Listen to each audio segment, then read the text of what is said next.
We're here with Dennis Calvert, CEO of Biolargo. Nice to see you, Dennis. How are you Andrea, doing? great. Thanks for having me. Yeah. Yeah, Okay, it's so a good. lot going on here at Biolargo. Big news, 45% increase in revenues for 2024. Yeah. Can you kind of talk about what contributed to that? Oh, there's a bunch. We have a diversified portfolio. We've actually experienced 600% growth over the last 3 years. The year before was about 108, 102 the year before. So that put us in at about 18 million for the year.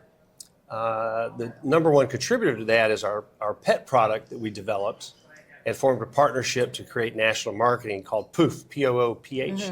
This is Pooph. And that's the infomercial.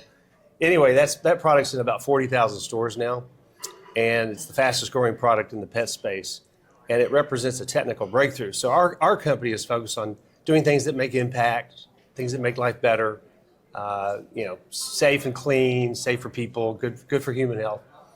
And that product is one of the core inventions, actually, of the company that really initiated our start. And so we slugged away for about 8 years in the industrial side, really became expert in the space, and then created a partnership with a marketing group that developed the brand Pooph. And now in about 3 years, they're pushing probably close to 50 million a year, which is pretty remarkable. And so in that business deal, we're the supply chain. So we manufacture the product, we distribute that to our partners. We make a little money on the manufacturing, we make a little on the licensing of the technology. But the thing that's really important is we also bargain for 20% of the brand equity upon exit. And so this is one of the assets in the portfolio where there's an underlying value that often is not seen or recognized. And we think the market hasn't really recognized it. If you think about the brand Pooph and its core value, we own 20% of that. And so another one of the reasons when you look at our company, really we think there's a lot of unseen value because of the way we do business that people have to do a deep dive on. So Pooph's number one. The engineers, of course, we've got an engineering team, world class, a team of people that came to us about 7 years ago, all at once. We've now got about 30 engineers. We have a core staff now of about 45 people, and they had record year, of course, as well, which is great. And we've got much more in the hopper for more coming. But when you put all that together, we've got a lot of things that can really move the needle for Biolargo. Yeah, and your motto is "We make life better." Yeah. So focus on environmental stressors and different issues. What are some of the things you're honing in on moving forward? Well, there's a bunch, actually. And the diversity we like a lot. Sometimes we get a little criticism, and I know because of the adoption cycle and how difficult it is, had we not really focused on our core competency, which is science and engineering, and then build around that hub and spoke model with innovations that allow us to tap into specific markets, we wouldn't have survived because the adoption cycle sometimes is so unpredictable. And we've experienced that. We've got in our medical products company, we've invested almost 20 million, and it's taken us 14 years. And we're now on the cusp of launching product with a global multinational as a distributor in a very similar model where we'll be the supply chain, we'll make a little money.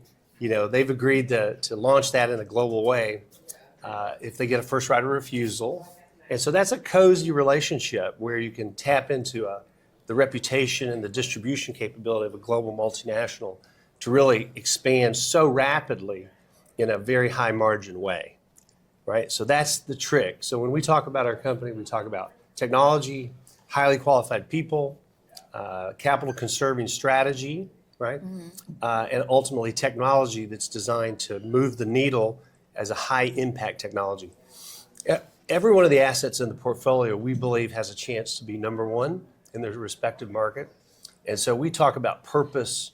There's only so many hours on the earth. And so as we do our work, we think about, let's do something that's worthy. Make it good, do something great, make some money, reward our stakeholders, and then make an impact. Yeah, can you kind of talk about the PFAS and kind of how that factors into things? PFAS, yeah. So PFAS is the chemistry that's associated with nonstick coatings, and it really got highlighted with the movie Dark Waters. And Good movie. Yep, it is a great movie, actually. It's a drama. It's based on a true story, sort of like an Aaron Brockovich story about Robert Bilott. And when you watch the movie, it creates a visceral reaction because what you realize is that these big companies that were making this nonstick coating were well aware that they were creating a problem, that was going to impact the world. So it took 50 years for that chemistry to now permeate the world. It's in the polar ice caps, it's in your food, it's in your cosmetics, it's in your DNA. It's everywhere, quote, everywhere, rhetorically. It's used in things like pharmaceuticals, injectables. It's used in the oil and gas industry. And of course, over time, they've discovered that it's an endocrine disruptor that's linked to birth defects and cancer. It's not good. So over the years, it's as the awareness and technologies advance for detection, they've lowered the detection limits by regulatory enforcement through the EPA and the Clean Water Act to about 4 to 7 parts per trillion. Parts per trillion is this idea of a grain of sand or two in an Olympic-sized swimming pool. You're talking about a super small quantity has a real problem. As it turns out, this chemistry permeates our globe, and as a result, it's called a forever chemical. It's forever because nature can't degrade it, and so it sticks around forever. So anyway, there's two markets for that product. One is taking PFAS out of the creation of products and finding a good alternative, and the other is cleaning it up. We're in the cleanup side. We're focused on getting it out of the environment. And so years ago, it's about almost 5 years ago, we started a development cycle and created a concentration technique so that we can become the most efficient collector, because as it turns out, when you super concentrate contaminants, they're much easier to destroy. And so we've been on that journey now for years. We're finding commercial breakthrough. We're partnering with global multinationals, regional firms, prime contractors with the government. It's just fascinating. And it's a lot of work. It's not easy, right, to get adoption, but it's meaningful and it's important, and we're really good at it. I imagine there's competitors there. How do you kind of Sure. differentiate yourself from those? Yeah, so that's a really fascinating story. The government years ago, when this first started, about 5 or 6 years ago, they put out a call for innovation through the EPA and the SBIR, Innovative Research Grant. And the call for innovation was on the field of destruction. And so it just so happens that our engineers have been doing environmental remediation for 30 years, 30-year careers, big firms all over the world. And so our lead engineer, he said, well, you might not want to do that. He said, the problem is what's going to happen is it's going to become a hazmat. That's a regulatory designation. So a hazmat requires special handling, it costs permitting, and all these things that go with handling hazmat. He said, the problem is if you can't super concentrate it, now you're going to have to handle this massive quantity of hazmat material, and they're not going to allow for decentralized remote destruction for whoever wants to be in the destruction business because it's a hazmat. He said, so the trick is to super concentrate. And so we actually took a turn. So the traditional route was go to destruction. The alternative route, go to concentration. Well, as it turns out, of course, he was right. If you can super concentrate, then destruction is pretty easy. So we have a journey story. It's pretty fascinating where we've made the alternative choice at every turn, partly for survival, partly to use our core competencies to their max. And so we've got a winner. It's really remarkable. And when you think about the different industry segments, you got drinking water, of course. Nobody wants to drink drinking water with PFAS in it. That doesn't sound good. Yeah, but you've also got groundwater, you've got municipal wastewater, you've got industrial wastewater, firefighting foam water, leachate water, that's the water that comes out of the bottom of a landfill. And so our technology can be used in each of these to really concentrate and extract, and then we destroy it. And the destruction is both thermal and electrooxidation. And we like that a lot, and it works really, really well. Okay, competitors are all over the place.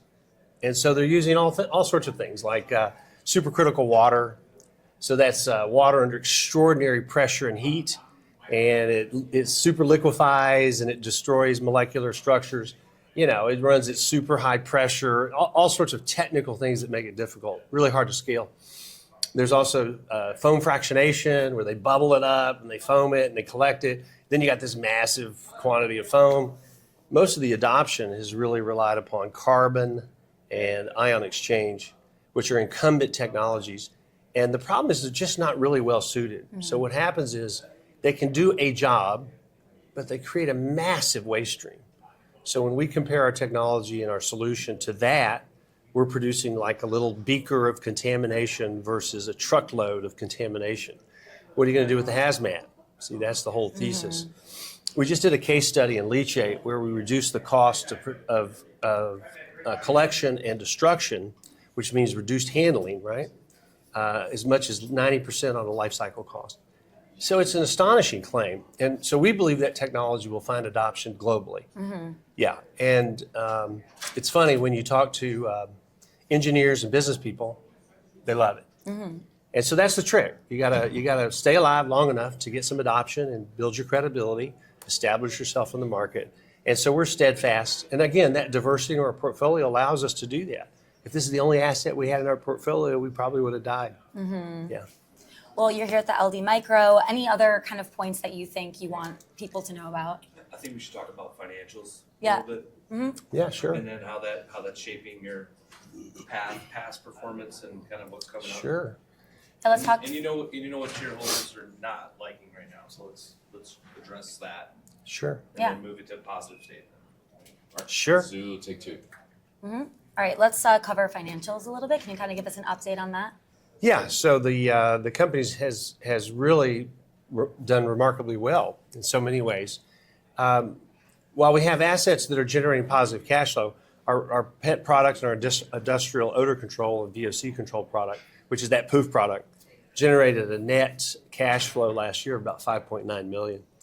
And so that gives us room, right, to diversify our portfolio across these other assets.